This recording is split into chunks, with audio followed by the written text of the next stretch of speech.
Hola a todos y bienvenidos a mi canal.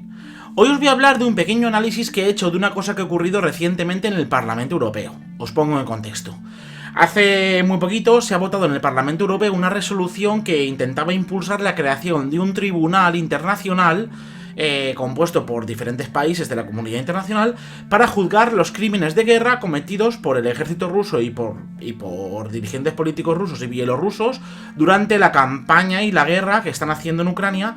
Y pues básicamente se refiere a crímenes de guerra como los que se hicieron internacionalmente famosos, como por ejemplo los de Bucha, Irpin, Makariv u otras ciudades, o por ejemplo otros que son menos sonados, pero por ejemplo algunos de los que cuando Carles Tamayo y yo estuvimos en Ucrania haciendo una serie de reportajes para Podimo, que podéis encontrar aquí. Pues bueno, incluso algunas de las personas que entrevistábamos nos comentaban cómo eran civiles que iban en sus coches y cuando iban a través de los corredores verdes pues les iban disparando. O por ejemplo, recientemente cuando yo estuve en Ucrania hace muy poquito haciendo una serie de reportajes que también podéis encontrar aquí, ¿vale? Pues básicamente también fui testigo de cómo pues, se bombardeaban regiones civiles. Yo estuve en el país durante la campaña de bombardeos de Navidad y estaban bombardeando directamente poblaciones civiles y estructuras civiles. Luego, todos estos crímenes de guerra, pues la idea de este tribunal básicamente es impulsar la creación de este tribunal para poder juzgar estos crímenes de guerra. Vale, hasta aquí todo normal, parece una medida bastante sensata. Entonces, la votación ha salido adelante con una abrumadora mayoría, pero hay algunos partidos políticos que han votado en contra. Y esto tiene mucha relación con otro vídeo que os expliqué recientemente, que también podéis encontrar aquí, en el cual básicamente me fui al Parlamento Europeo y estuve allí haciendo pues bueno, una serie de entrevistas y una serie de historias que podéis ver en el vídeo, ¿vale? Y os comenté una cosa que me llamó particularmente la atención, y es que era que a pesar de que la mayoría de intervenciones del Parlamento Europeo en la sesión que yo estuve presente eran mayormente favorables, pues bueno, a cuestiones lógicas como el envío de armas a Ucrania para que puedan defenderse. Al fin y al cabo somos aliados en esta guerra en la cual un país se está intentando defender de una invasión, y todo esto ocurriendo en el contexto de Europa. Y bueno, pues habían algunos partidos que, más allá de mostrarse incluso en contra del envío de armas o el envío de ayuda a Ucrania, hacían comentarios directamente pues a favor del bando ruso. Y cuando estuve allí mismo en el Parlamento, googleando un poco el perfil de las personas que estaban ahí hablando, pues vi que se trataba mayormente de diputados de extrema derecha. Entonces esta votación ha salido favorable, pero lo que yo quería hacer era un pequeño análisis de quién ha votado en contra de esta resolución o quién se ha abstenido. Hasta ahora, mayormente, el país que se ha mostrado favorable durante más tiempo a ayudar a Rusia o no condenar lo que está haciendo Rusia ha sido Hungría en el contexto de la Unión Europea.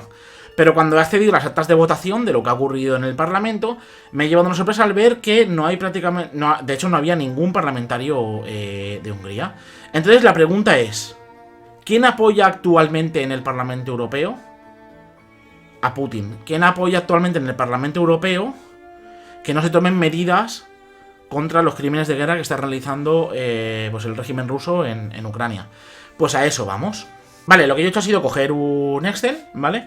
Meter todos los datos de las actas que han habido, quién ha votado, y luego hacer un pequeño rastreo para ver de qué partidos políticos era cada uno de ellos, y he llegado pues a una serie de conclusiones y gráficas que os voy a mostrar a continuación. Vale, la primera pregunta que nos podemos hacer es de qué ideología política son los parlamentarios que están actualmente votando resoluciones que favorecen a Vladimir Putin. Bueno, pues en la siguiente gráfica lo tenéis más claro.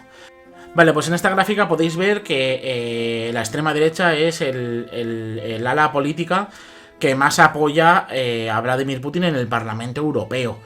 Otros grupos que también apoyan es, en concreto, algunos partidos comunistas de algunos países. Por ejemplo, hay parlamentarios del Partido Comunista Portugués, del Partido Comunista Griego y de otros partidos comunistas a nivel europeo. Aunque mayormente se trata de partidos de extrema derecha o partidos o comunistas o de la izquierda autodenominada radical por ellos mismos, como por ejemplo Syriza, el partido, un partido de izquierdas griego. Luego también una cosa que me ha llamado la atención, que no está reflejada en esta gráfica, es que el perfil mayoritario de la gente que estaba votando a favor de las resoluciones que favorecen a Vladimir Putin, ¿vale? Se trataría de partidos y personas en concreto que han mostrado un fuerte carácter euroescéptico o incluso en algunos casos cercanos, por ejemplo, a movimientos antivacunas o a difusores de bulos. Es decir, hay algunos parlamentarios con ese perfil que están en esta votación, pues bueno, favoreciendo a Vladimir Putin. Pero bueno, si nos centramos solamente en ideología, lo que más abunda es extrema derecha y algunos partidos de la izquierda radical y partidos comunistas. Vale, muy bien, pero os podéis preguntar, ¿y de qué países son? Porque luego en cada país esta cuestión es muy diferente. Por ejemplo, si analizamos Francia, en Francia la mayoría de las personas que han votado a favor de los intereses de Vladimir Putin en el Parlamento, se trataría de parlamentarios de la extrema derecha. Pero por ejemplo en otros países como Grecia, quienes han votado a favor de estas resoluciones que favorecen a Vladimir Putin han sido partidos de la izquierda. Luego esto todo varía mucho en función del país. Así que en la siguiente gráfica os he mostrado qué países son los que han votado a favor de esta resolución, bueno, o sea, en contra de investigar los crímenes de guerra.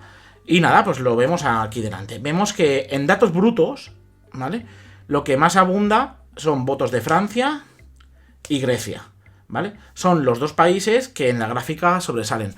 Pero aquí vamos a tener que hacer una pequeña corrección, ¿eh? Porque no es lo mismo que vote un parlamentario de un país que solamente tiene 2 parlamentarios en el Parlamento Europeo que vote un parlamentario de un país que tiene 75. Es decir, nos interesa también saber qué proporción de los parlamentarios de ese país están votando resoluciones que favorecen a Vladimir Putin, para hacer este análisis un poquito más interesante y un poquito más real, ¿vale? Pues en la siguiente gráfica también he hecho esa comparación. Lo que yo he hecho básicamente ha sido coger el número de parlamentarios totales que tiene ese país en el Parlamento y ver qué proporción está apoyando las resoluciones que favorecen a Vladimir Putin. Vale, pues en este caso Grecia, que ya estaba en números brutos muy altos, vemos que es la campeona. Es decir, Grecia tiene a casi un 35% de su parlamento apoyando resoluciones que favorecen a Vladimir Putin. No es moco de pavo, es decir, es una cantidad muy elevada. Luego, en segundo lugar, ya que había pasado desapercibida porque su proporción de parlamentarios no es muy grande, está Croacia. Croacia tiene un 25% de sus parlamentarios apoyando resoluciones del régimen ruso. Es decir, 1 de cada 4 parlamentarios croatas. Y luego tenemos Francia, que en números brutos estaba muy alto, y en números también relativos a su cantidad de diputados también está muy alta, ¿vale? Porque está cercana al 20%. Y algunos países como Irlanda o Eslovaquia no se quedan atrás, con casi un 15%, igual que República Checa, que tienen números muy elevados para la poca cantidad de parlamentarios que tienen.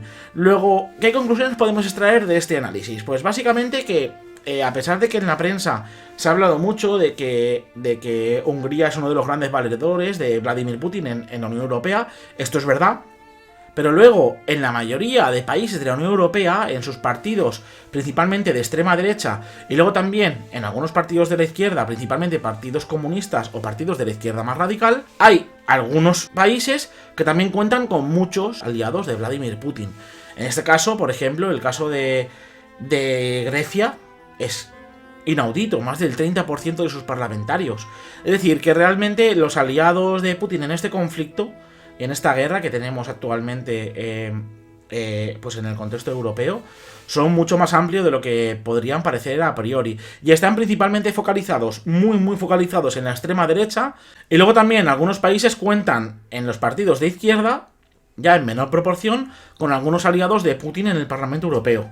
Y nada, esto es todo. Básicamente lo que quería era haceros un pequeño análisis de esto que ha pasado en el Parlamento Europeo, para que se entienda que realmente los aliados del régimen ruso en la Unión Europea están más extendidos de lo que parece, y que realmente en algunos de países de nuestro entorno, como pueden ser Francia, incluso llegan a tener proporciones dentro del Parlamento bastante elevadas, y ya casos como el de Grecia son muy particulares. Así que nada, esto es todo. Abrazos de luz de Venus, nos vemos por el canal, y nada, en breve espero seguir avanzando con los capítulos que me quedan de lo que he estado haciendo en Ucrania, pero es que no me da el tiempo para más. Así que nada, muchas gracias por vuestro apoyo, difundid, suscribíos y todo lo demás. Nos vemos por aquí y hasta la próxima.